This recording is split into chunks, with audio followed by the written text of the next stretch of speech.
minha gente, o que repercutiu ontem na entrevista coletiva do técnico Rogério Ceni nem foi o resultado do match treino contra o Ferroviário, mas a insatisfação, ele não fez questão de esconder a preocupação que ele está com o time do Fortaleza. Olha aí. Pela primeira vez nesta intertemporada, uma atividade diferente de um treino, mas o amistoso também foi de portões fechados. No primeiro e único match treino realizado pelo Fortaleza antes de sua reestreia pelo Campeonato Brasileiro contra o Avaí, vitória tricolor pelo placar de 2-1 sobre o Ferroviário. Até o sábado, dia do jogo contra o Avaí, somente treinamentos para voltar ao Brasileiro.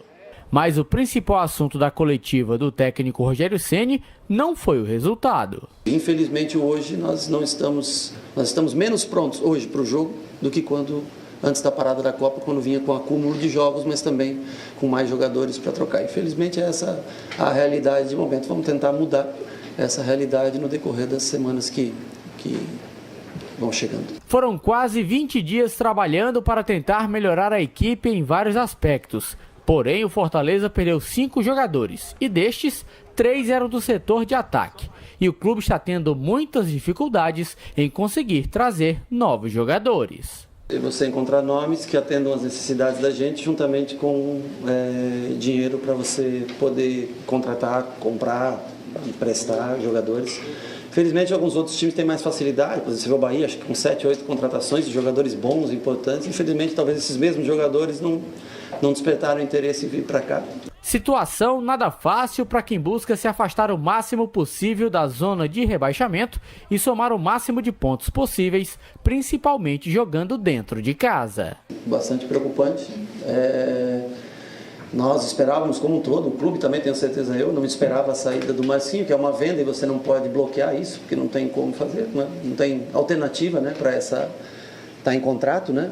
A saída do Dodô também é uma saída que a gente lamenta, é um jogador que participou de 21 dos 34 jogos do primeiro turno, ou seja, do primeiro semestre, né? Então era um jogador que quando não saía jogando, entrava na maioria dos jogos, né? Então a gente pede essas substituições, mais o Matheus Alessandro, mais o Júnior Santos.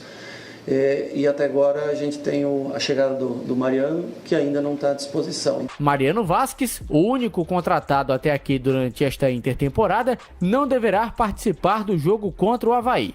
Outra importante baixa é a ausência quase certa do atacante Edinho. Acho que não, acho que nem vir no banco, acho que não tem condições, mas vamos analisar com calma. Ele tentou treinar, está sentindo um pouquinho de incômodo, fibrose sempre incomoda, né? Então assim, não posso te dizer se ele vai ter condições de ficar no banco, ou menos nesse jogo, ou se nem no banco terá condições de ficar.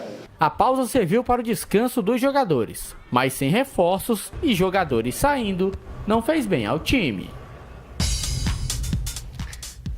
É isso, né? O Fortaleza está hoje numa situação bem complicada e o Rogério Ceni, eu acho que tem toda a razão de falar. Ele tem moral, ele tem respaldo do Fortaleza, o resultado isso, ele está chancelado para criticar, mas são críticas direcionadas à diretoria do Fortaleza, porque quem contrata e quem aliás, não é que abra a mão. Do Matheus Alessandro, por exemplo, abriu mão, né? O Patrick também e tal. Mas do Marcinho e do Júnior Santos e além do Dodô, não tinha muito o que fazer, né? E ele, por exemplo, falou do Matheus Alessandro. Na coletiva ele fala que se ele soubesse que o Marcinho ia embora, ele não teria deixado liberar o Matheus Alessandro. É um jogador abaixo do Marcinho, mas ele não tem nem a opção. O Fortaleza agora vive aquele problema de não é só as opções, é a quantidade. Tá com pouca quantidade de jogadores, com um time que ataca com 2 pontas o tempo todo, que busca sempre esse tipo de jogada. E o Rogério não economizou nem nesse aspecto de falar que o time parece que volta pior em termos de estar pronto para um jogo diferente para a próxima, como de mostrar preocupação se vão vir ou não os reforços. E outra, né? Antes da parada se dizia muito que o Edinho podia voltar contra o Atlético Mineiro. Na coletiva, o Rogério disse que existe sim impedimento legal para o Edinho jogar contra o Atlético Mineiro, que era informação diferente do que a gente tinha dada pelo próprio Fortaleza antes da parada para a Copa. Ou seja, você tem um cara que está esperando ele ficar inteiro e não sabe ainda se vai ter condições legais para atuar no jogo contra o Atlético Mineiro. Aquele jogador que tem que ser o ponto de desequilíbrio do Fortaleza. Além de tudo, você ter essa dúvida em relação à questão do Edinho, legalmente falando. Fisicamente parece que ele está muito próximo de um ponto ideal, mas a questão legal para o jogo contra o Atlético. E eu acho que o Rogério Ceni tem toda a razão de reclamar mesmo. Ele se a coisa não der certo, quem paga o pato é sempre o técnico, então ele precisa ter também elementos para formar o time do Fortaleza, que a gente sabe da carência técnica que esse time já tem. É uma Série A do Campeonato Brasileiro e a ideia era de reforçar, né? E o jogo contra o Avaí é confronto direto, é aquele jogo de que realmente você briga contra um time que briga diretamente contra você. Né? Traçando um paralelo com o Ceará hoje está numa situação da mesma pontuação do Fortaleza, com 3 pontos à frente da zona de rebaixamento, muito porque foi em Florianópolis e ganhou desse mesmo Avaí. Foi o Trocos e Barrancos, amiguinho, 3 pontos na tabela e você ainda impede do teu rival direto de pontuar, então é um jogo muito importante. Twitter, Face, Instagram, YouTube, sempre futebolês.